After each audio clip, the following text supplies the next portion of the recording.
जय हिंद students, welcome back to another lecture of polynomials. पिछले वीडियो के अंदर में हम लोगों ने रिमाइंडर थ्योरम को कंप्लीट किया था और साथ ही साथ एक एक्सरसाइज मैंने आप लोगों को होमवर्क में दी थी। मैंने आपको बताया था कि आप लोग जो उसके अंदर में डाउट्स पूछोगे उसी के ऊपर मैं वीडियो बनाऊंगा। तो अब आप लोगों को डाउट्स पूछने हैं, मैं उसके ऊपर वीडियो बनाऊंगा। हो सकता है कि वो वीडियो इसके पहले आ चुका हो, इन केस नहीं आया है तो समझ लेना इसके बाद आएगा।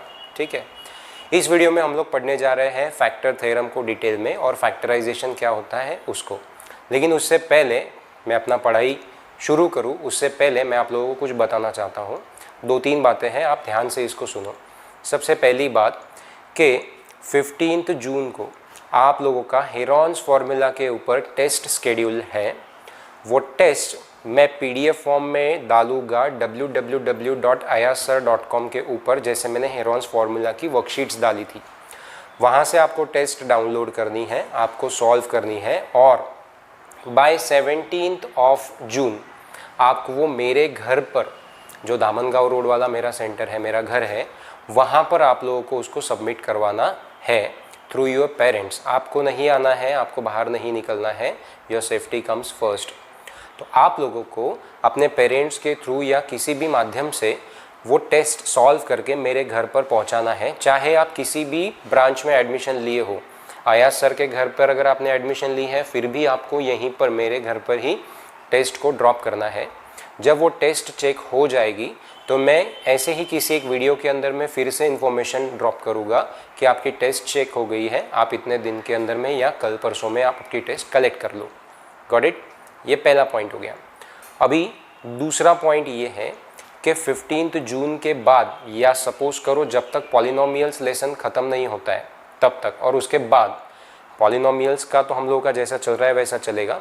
जैसे ही पॉलिनोमियल्स लेसन ख़त्म हो जाता है उसके बाद जो आगे के वीडियोस आएंगे वो मिलेंगे इसी प्लेटफॉर्म के ऊपर, लेकिन अब आप वो कोई भी उसको नहीं देख पाएगा। वही लोग देख पाएंगे जिन लोगों की एडमिशन्स यहाँ पर कंप्लीट हो चुकी है। एडमिशन कंप्लीट होने का मतलब होता है, या कंफर्म होने का मतलब होता है कि आप लोगों ने कुछ फ़ीस उसके अंदर में भरी हुई है, तभी जाकर आप लोगों को वीडियो देख पाओगे। अब क्वेश्चन आता है कि कैसे देख पाओगे, तो इसलिए मैं आप लोगों को बता रहा हूँ कि आप लोगों को क्या करना है। सबसे पहले तो आपको आपका एडमिशन कन्फर्म करना है। उसके बाद आप लोग जिस एंड्रॉयड डिवाइस से या जिस भी डिवाइस से आप YouTube के ऊपर ये वीडियोस देखते हो, उस डिवाइस के अंदर में आप लोगों ने जो जीमेल आईडी लॉग्ड इन किया हुआ है, वो जीमेल आईडी आपको मुझे व्हाट्सएप पर भेजना है अपने नाम और क्लास के साथ, जो मैं अपने पास सेव करके रखूँगा। फिर मैं वो आपको इस वीडियो की लिंक जो रहेगी, जो भी आने वाले वीडियोस रहेंगे आफ्टर पॉलिनोमियल्स, उसकी लिंक जो है मैं आप लोगों को एवरी टाइम ईमेल करूंगा उस जीमेल आईडी के ऊपर। आपको वो लिंक को क्लिक करना है, तभी जाकर आप वो वीडियो को देख पाओगे। और हर नए वीडियो के लिए एक नई लिंक आएगी जो आप लोगों को ईमेल आईडी पे मैं सेंड करूँगा। सो ऐसे प्रोसेस से अब हम लोग पढ़ने वाले हैं। अभी तक के ये वीडियो सारे फ्री ऑफ कॉस्ट थे, क्योंकि कोविड-19 का इफेक्ट काफ़ी ज़्यादा था, लॉकडाउन था, पैसे किसी के पास नहीं थे, तो एडमिशन्स कैसे लेंगे, और थोड़ा बहुत सोशल वर्क के तौर पे हम लोगों ने इसको 2-3 महीनों के लिए फ्री चलाया। लेकिन अब यहाँ से ये फ्री नहीं रहेगा, ये पेड रहेगा। इन द सेंस जिन लोगों ने यहाँ पर एडमिशन की है, सिर्फ उन्हीं लोगों के लिए ये वीडियोज़ बनेंगे। तो आप लोगों से रिक्वेस्ट है कि आप आपकी एडमिशन्स को सबसे पहले यहाँ पर कंफर्म करो।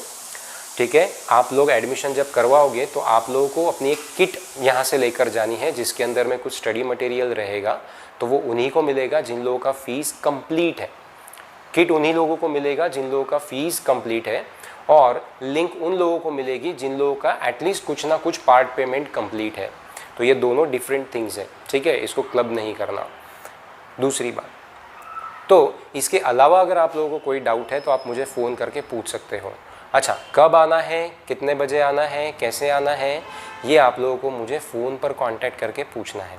ठीक है, अब आप सब लोग जानते हो कि मैंने क्लास के अंदर पहले ही, जब तो कोरोना वायरस आया भी नहीं था, तब हम लोगों ने दिसंबर में या जनवरी में आई थिंक बैचेस कुछ लिया था 9th स्टैंडर्ड के लिए, while you were studying 8 standards mathematics. तब मैंने आप लोगों को बताया था कि हम लोग इस बार बहुत ही लिमिटेड एडमिशन्स लेने वाले हैं। अब अनफॉर्चुनेटली बोलो या फॉर्चुनेटली बोलो कि सिचुएशन ऐसी आ गई है कि यहाँ पर अभी लिमिटेड एडमिशन्स ही लेने पड़ेंगे। तो पहले के कंडीशन में ऐसा था कि अगर आप लेट एडमिशन भी लेते हो और मैं बोलता हूँ कि सीट्स फुल हो गई है, तो आप लोगों के पेरेंट्स या आप बोलते थे सर एक सीट एडजस्ट कर लो, कोई फ़र्क नहीं पड़ता है, तो मैं शायद मजबूरी में आपको ले भी लेता बाद में लेट अगर आप आते तो। लेकिन अब ऐसा पॉसिबल नहीं होगा, क्योंकि इनकेस जब फिज़िकली क्लासरूम्स खुलेंगे भी तब भी गवर्नमेंट का ये सोशल डिस्टेंसिंग वाला लॉ तो एप्लीकेबल रहेगा ही रहेगा, बिकॉज हम सब जानते हैं कि ये कोरोना वायरस का इफ़ेक्ट इतने जल्दी तो नहीं जाने वाला है। तो यहाँ पर सीट्स ऑलरेडी बहुत ही लिमिटेड रहेगी, इसलिए मैं आपसे गुजारिश कर रहा हूँ कि लास्ट टाइम हसल या लास्ट टाइम प्रॉब्लम नहीं होना चाहिए, लास्ट आवर में कुछ गड़बड़ नहीं होने चाहिए। इसलिए आप लोगों को क्या करना है कि आपका एडमिशन सबसे पहले सिक्योर करना है, ठीक है। Once it is done then we are through with the system, okay. तो आप लोगों से रिक्वेस्ट है कि मैंने जो भी चीज़ें बोली है आप उसको फॉलो करिए। इन केस अगर आपको कुछ भी कन्फ्यूजन रहता है तो you know what to do, just call me, okay. So now let us begin with factor theorem, ठीक है। तो सबसे पहले मैं आप लोगों को एक प्रॉब्लम सॉल्व करके दिखा रहा हूँ, उस प्रॉब्लम के थ्रू हम लोग फैक्टर थ्योरम को समझेंगे, ओके। सबसे पहले आप लोग स्क्रीन पर देख सकते हो, दैट मीन्स बोर्ड के ऊपर देख सकते हो कि यहाँ पर p ऑफ x लिखा हुआ है जिसका डिग्री 3 है और g ऑफ x है जिसका डिग्री 1 है।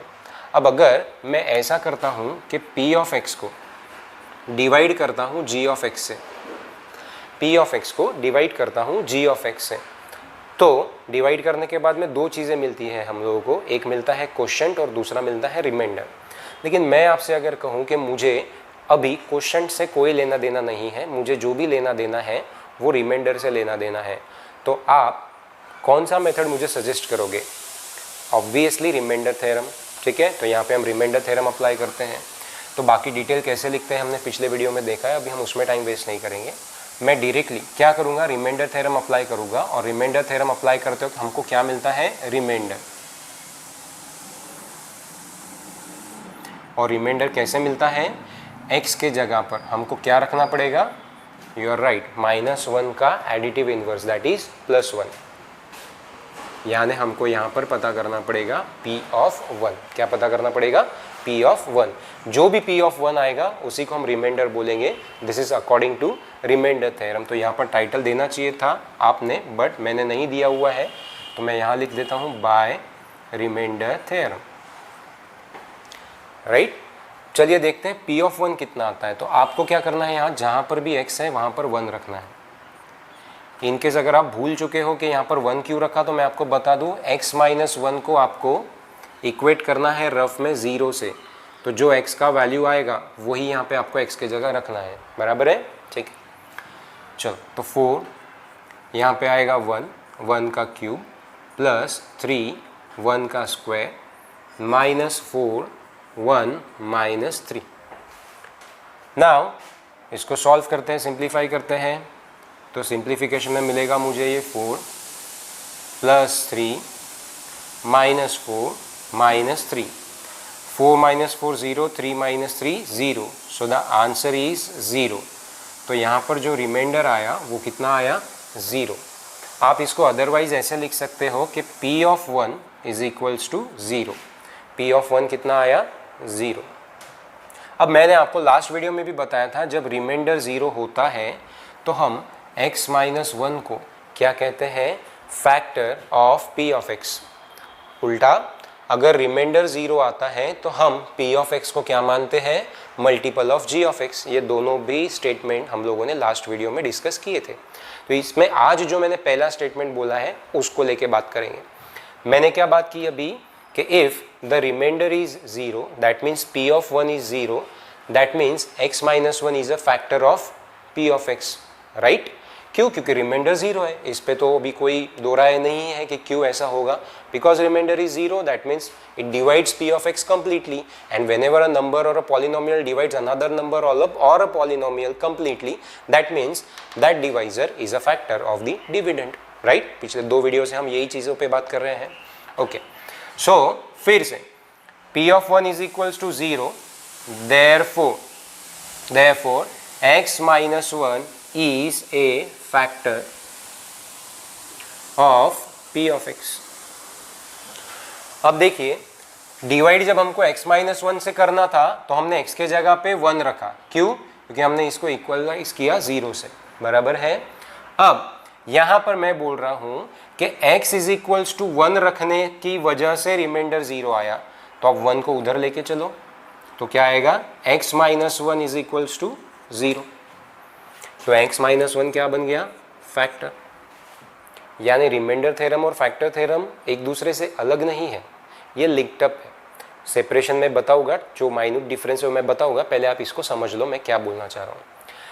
यानी अगर मैंने यहां पर 1 रखा है तो x minus 1 will be a factor. अगर मैं यहां पर आंसर निकालता p of minus 1 is equals to 0, तो हम लिखते हैं x plus 1 is a factor, बराबर है।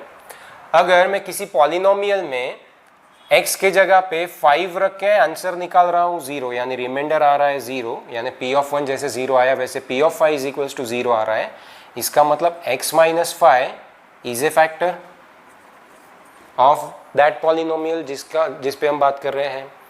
अगर मैं -6 रख के आंसर निकाल रहा हूँ 0 किसी पॉलिनोमियल में रख के, तो मैं कहूँगा x plus 6 is a factor.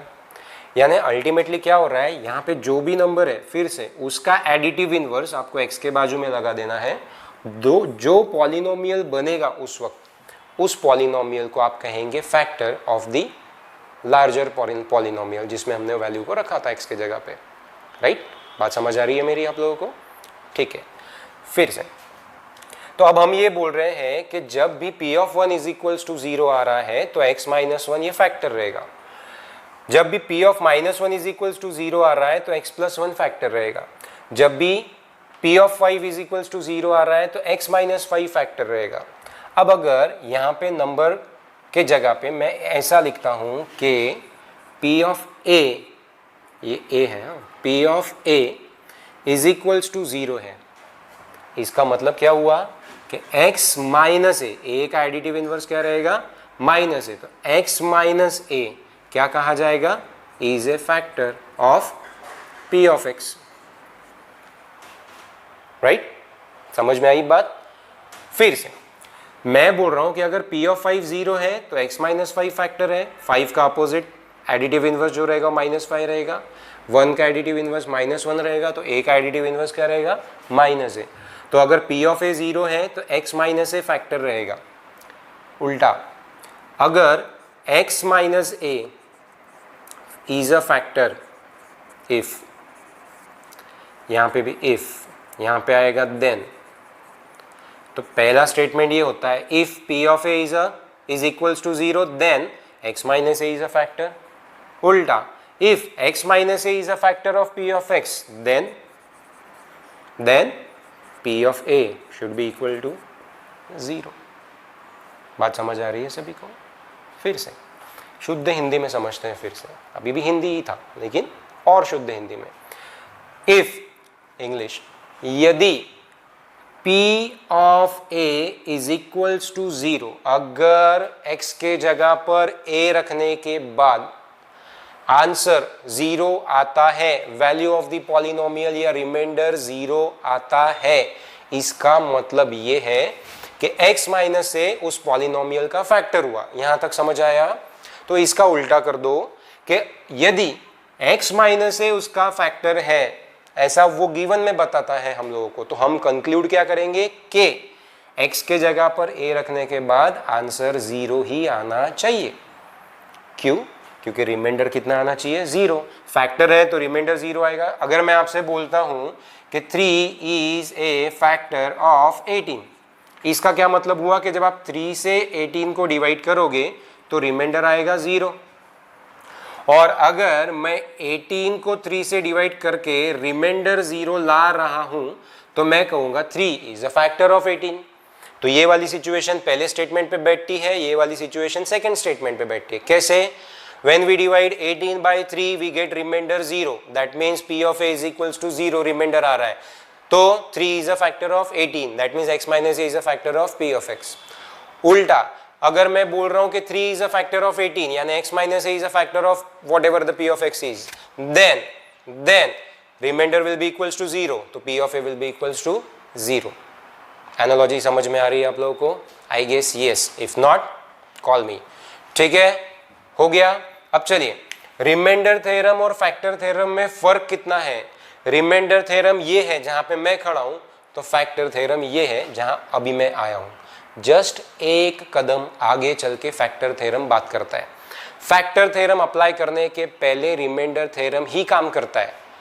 ठीक है, रिमाइंडर थ्योरम क्या बोलता है कि जब कभी भी आप किसी पॉलिनोमियल को किसी दूसरे लीनियर पॉलिनोमियल से डिवाइड करोगे, फैक्टर थ्योरम हो चाहे रिमाइंडर थ्योरम हो, मैं फिर से बता रहा हूं, डिवाइड करने वाला पॉलिनोमियल लीनियर ही होगा, उसके अलावा दूसरा नहीं होगा। अगर रहा तो ना फैक्टर थ्योरम लगेगा ना रिमाइंडर थ्योरम लगेगा। ठीक है, अगेन फिर से पॉइंट पे आते हैं।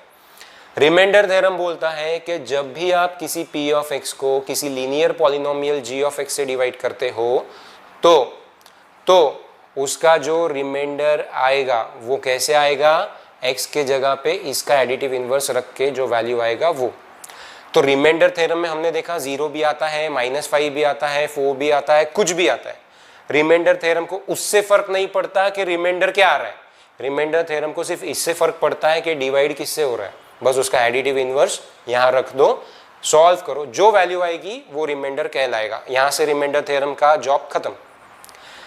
आगे अगर रिमाइंडर 0 आता है, स्पेसिफिकली अगर 0 आता है, तो फैक्टर थ्योरम वहां पे अपना रोल प्ले करता है, अदरवाइज फैक्टर थ्योरम वहां पे रोल प्ले करेगा नहीं। फैक्टर थ्योरम बोल रहा है कि रिमाइंडर थ्योरम अप्लाई करने के बाद अगर रिमाइंडर 0 आया तो जिससे डिवाइड किया गया है वो लीनियर पॉलिनोमियल फैक्टर कहलाएगा p ऑफ x का, और नहीं आया तो नहीं होगा। As simple as that. तो रिमाइंडर थ्योरम ही बहुत बड़ा था, फैक्टर थ्योरम जस्ट उसका एक स्टेप आगे जाके बात कर रहा है। क्या बात कर रहा है कि अगर रिमाइंडर थ्योरम अप्लाई करने के बाद रिमाइंडर अगर 0 आता है तो जिसने डिवाइड किया था वो उसका क्या कहलाएगा? फैक्टर, और नहीं आया तो no factor, not a factor of that p of x। ठीक है, तो यही वो बोल रहा है कि अगर रिमाइंडर 0 आता है, p of a is equal to 0 का मतलब ये रिमाइंडर ही है बेटा। p of a is equal to 0 आ रहा है मतलब ये रिमाइंडर है। रिमाइंडर 0 आया तो x माइनस ए फैक्टर, उल्टा x माइनस ए फैक्टर है मतलब p of a has to be equal to 0, otherwise वो फैक्टर रहेगा ही नहीं। ठीक है, तो फैक्टर थ्योरम के ये 2 पॉइंट्स है जो हम लोगों को भी ध्यान में रखने हैं। ओके, अब हम कुछ एग्जाम्पल्स देखने वाले हैं यहाँ से जो फैक्टर थ्योरम के एप्लीकेशंस को हम लोगों को समझा कर देंगे। ठीक है, तो मैं बोर्ड क्लीन कर रहा हूँ, just hold on for a sec. Okay, यहाँ पर क्वेश्चन लिखा हुआ है factorise this polynomial y square minus 5y plus 6। Now I think I do not have to mention कि व्हाट फैक्टर्स मीन। आप लोगों ने 8th स्टैंडर्ड में अलजेब्रिक एक्सप्रेशन में सीखा है कि फैक्टराइजेशन क्या होता है किसी पॉलिनोमियल का और फैक्टर्स यानी क्या होता है। ठीक है, मैं फिर भी एक लाइन में आपको बता दे रहा हूँ, फैक्टर्स तब माने जाएंगे जब 2 ब्रैकेट के अंदर में लीनियर पॉलिनोमियल्स आएंगे और 2 ब्रैकेट के बीच में मल्टीप्लिकेशन रहेगा, तभी हम फैक्टर्स फॉर्म मानते हैं उसको। ये एक्सपैंडेड फॉर्म है और दूसरा जो आएगा वो फैक्टराइज्ड फॉर्म आएगा। ठीक है, आपको याद आ चुका होगा, मैंने बताया था आप लोगों को 8th में। अब यहाँ हमको बोला जा रहा है फैक्टराइज। हम लोगों ने 8th स्टैंडर्ड में सीखा है कि अगर किसी पॉलिनोमियल का डिग्री 2 होता है तो इसको हम फैक्टराइज करते हैं यूजिंग 4 स्टेप फिल्टर्स। ठीक है, हमारे पास 4 मेथड्स है, 4 मेथड्स है जिससे हम फैक्टराइजेशन कर सकते हैं। किसी भी पॉलिनोमियल को एक या एक से ज़्यादा मेथड से फैक्टराइज किया जा सकता है, लेकिन हम फैक्टराइजेशन के लिए मेथड्स को step by step rule out करते हुए जाते हैं। जहाँ पर हम लोग फिट बैठ गए वो मेथड हम यूज़ करेंगे, राइट। तो पहला मेथड था taking out common factors, second था रीग्रुपिंग, थर्ड था वेरी गुड, थर्ड था आइडेंटिटीज, और फोर्थ था स्प्लिटिंग द मिडिल टर्म। पहला टेकिंग आउट कॉमन फैक्टर्स, तो जितने भी इसमें टर्म्स दिए हैं सभी में कोई ना कोई कॉमन फैक्टर होना चाहिए। यहाँ आप देख रहे हो किसी में भी कोई कॉमन फैक्टर नहीं है, y सिर्फ 2 ही जगह पे है, तीसरे में नहीं है, तो कॉमन निकलेगा कुछ भी नहीं। तो फर्स्ट मेथड रूल आउट हो गई। सेकंड पे जा रहे हैं, कौन सा? रीग्रुपिंग। रीग्रुपिंग में मिनिमम नंबर ऑफ टर्म्स कितनी चाहिए? 4, और उसके बाद इवन नंबर ऑफ टर्म्स। ठीक है, तो यहाँ पे 3 टर्म्स है, मतलब 4 टर्म्स का वो मिनिमम जो एलिजिबिलिटी है वो नहीं हो पा रही है, उसको भी रूल आउट करते हैं।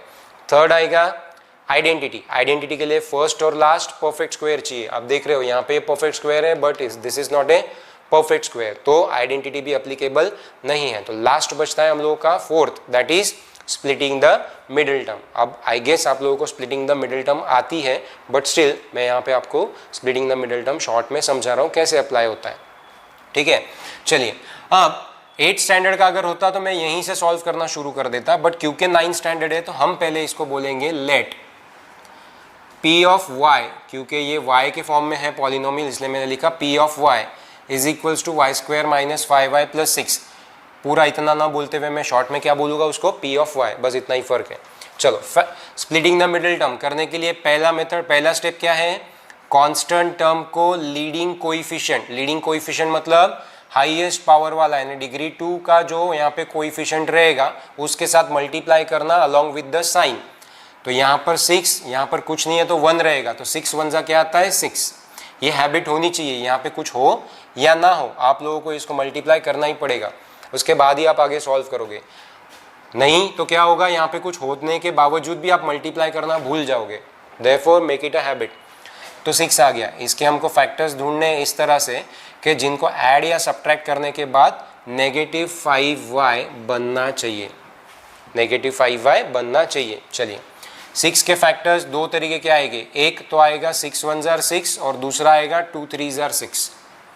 अब देखते हैं किससे 5 बनता है। तो अगर आप 6 माइनस 1 करोगे तो 5 बनेगा, 2 प्लस 3 करोगे तो भी 5 बनेगा, मतलब दोनों भी पेयर यहाँ पे वर्क होती दिख रही है, लेकिन ऐसा नहीं होगा, दो में से कोई एक ही एप्लीकेबल होगी, दूसरी जो है वो रूल आउट हो जाएगी। लेट्स सी, अब मैंने कहा था आपको इसकी जो साइन रहती है वो इन दोनों में से बड़े नंबर को दे दो, तो यहाँ पे नेगेटिव साइन में -6 को दूंगा। यहाँ पर अगर देखते हैं ये पेयर अगर आती है तो इसकी साइन बड़े नंबर को, तो -3 आ जाएगा। अभी चेक करते हैं, -6 + 1 -5, यहाँ पे 2 - 3 -1 हो जाएगा। अगर हमको -5 बनाना है तो यहाँ पे भी -2 देना पड़ेगा। अब चेक करते हैं, -6 + 1 -5, लेकिन -6 मल्टीप्लाइड बाय 1 -6 होता है, लेकिन हमको क्या चाहिए +6। मतलब यहाँ पे ये वाली पेयर सिर्फ एक ही कंडीशन सेटिस्फाई कर पा रही है, दूसरी कंडीशन को सेटिस्फाई नहीं कर पा रही है, तो ये तो नहीं लगेगा। अब इसके बारे में बात करते हैं। -2 -3 विल बी -5, ऐड किया तो, मल्टीप्लाई किया तो -2 × -3, नेगेटिव पॉजिटिव, 2 3 जार 6, ये पेयर दोनों को भी सेटिस्फाई कर रहा है, मतलब हमारा पेयर ये रहेगा। अभी इसको सिर्फ y लगा देना है, राइट। बाकी की चीज़ें आप लोगों को पता है। चलो स्टार्ट करते हैं। यहाँ पे y square -2y -3y + 6। Sir इन दोनों में से कौन सा पहले लिखा जाए, कोई भी लिख सकते हो, ठीक है। नाउ यहाँ से क्या कॉमन आएगा, y, यहाँ क्या बचेगा y, यहाँ पर बचेगा -2, यहाँ पे y क्यों बचा, 2 थे, एक बाहर आया एक बच गया अंदर। मैं 8th स्टैंडर्ड पढ़ रहा हूँ आपको, ठीक है, भले ही हम 9th में फिर भी 8 पढ़ रहा हूँ। अब हम लोग क्या देखते हैं, सबसे पहले इसमें से कॉमन निकालते वक्त साइन कौन सी निकालना है, वो डिपेंड करता है यहाँ का कांस्टेंट टर्म और यहाँ के कांस्टेंट टर्म पे।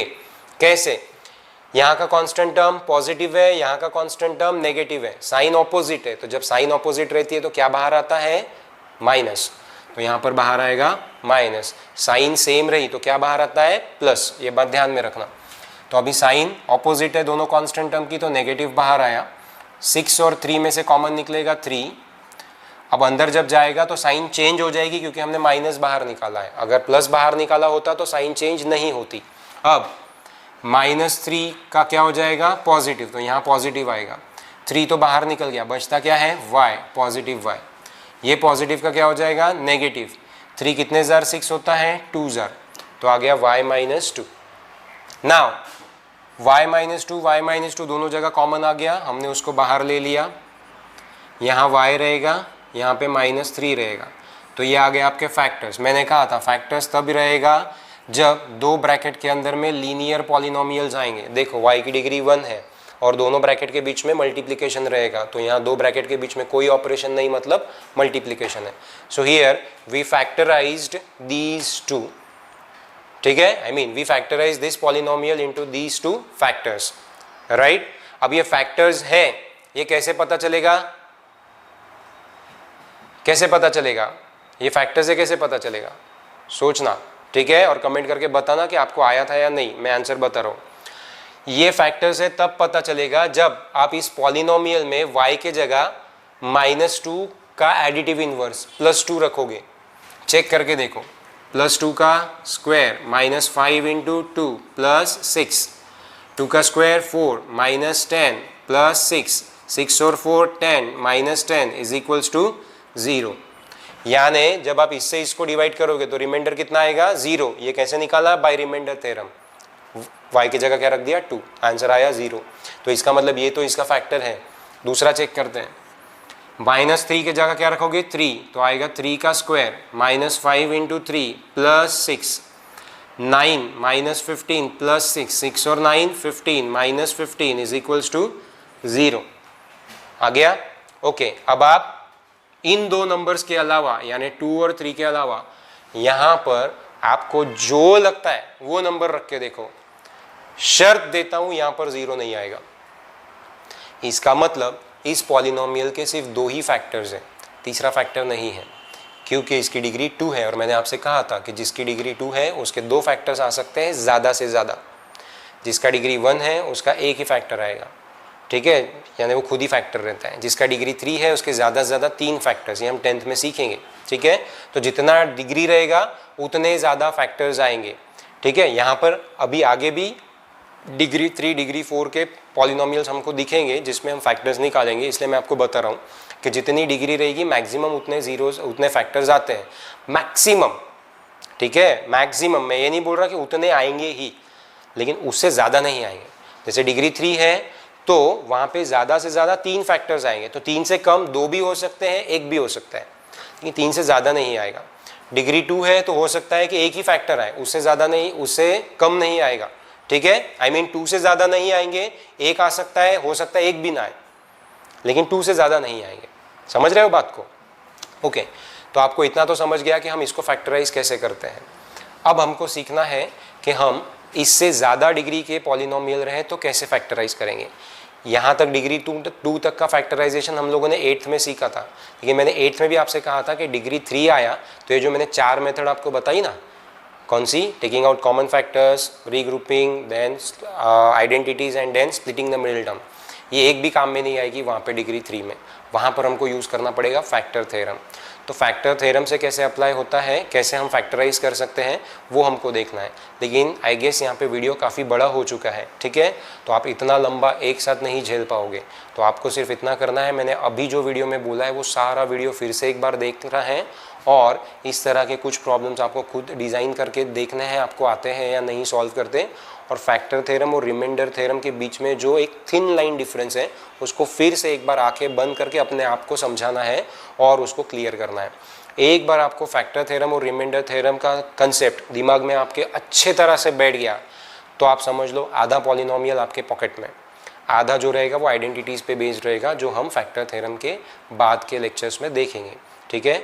तो अब मैं आपसे रिक्वेस्ट कर रहा हूँ कि आप ये जो भी मैंने चीज़ें आपको बोली है right from the beginning of this video up till now, ठीक है, ये सारा का सारा आप उसके ऊपर एग्जीक्यूट करो। मिलते हैं अगले वीडियो में, तब तक के लिए अपना ख्याल रखें। जय हिंद।